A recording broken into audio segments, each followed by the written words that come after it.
अस्सलाम वालेकुम नाज़रीन, आप देख रहे हैं एशियन न्यूज़ HD और मैं हूं मलिक खुर्शीद हसन। ख़बर शामिल कर रहे हैं पिंड दादन खान से। नुमाइंदा एशियन न्यूज़ मलिक इशफाक अहमद की रिपोर्ट के मुताबिक पिंड दादर खान साउवाल रोड पर रेलवे फाटक के करीब दो मोटरसाइकिलों और कार में तसादम।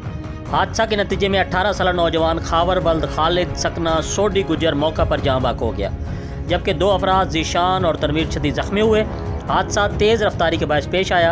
हादसा की इतला मिलते ही एसपी रिवायत रेस्क्यू 1122 ने बर वक्त रिस्पॉन्स करते हुए मौका पर पहुंचकर ज़ख्मियों की मरहम पट्टी करने के बाद ज़ख्मियों और डेड बॉडी को THQ अस्पताल पिंड दादन खान मुंतकिल कर दिया। जी, मज़ीद खबरों से बाखबर रहने के लिए देखते रहिए एशियन न्यूज़ HD।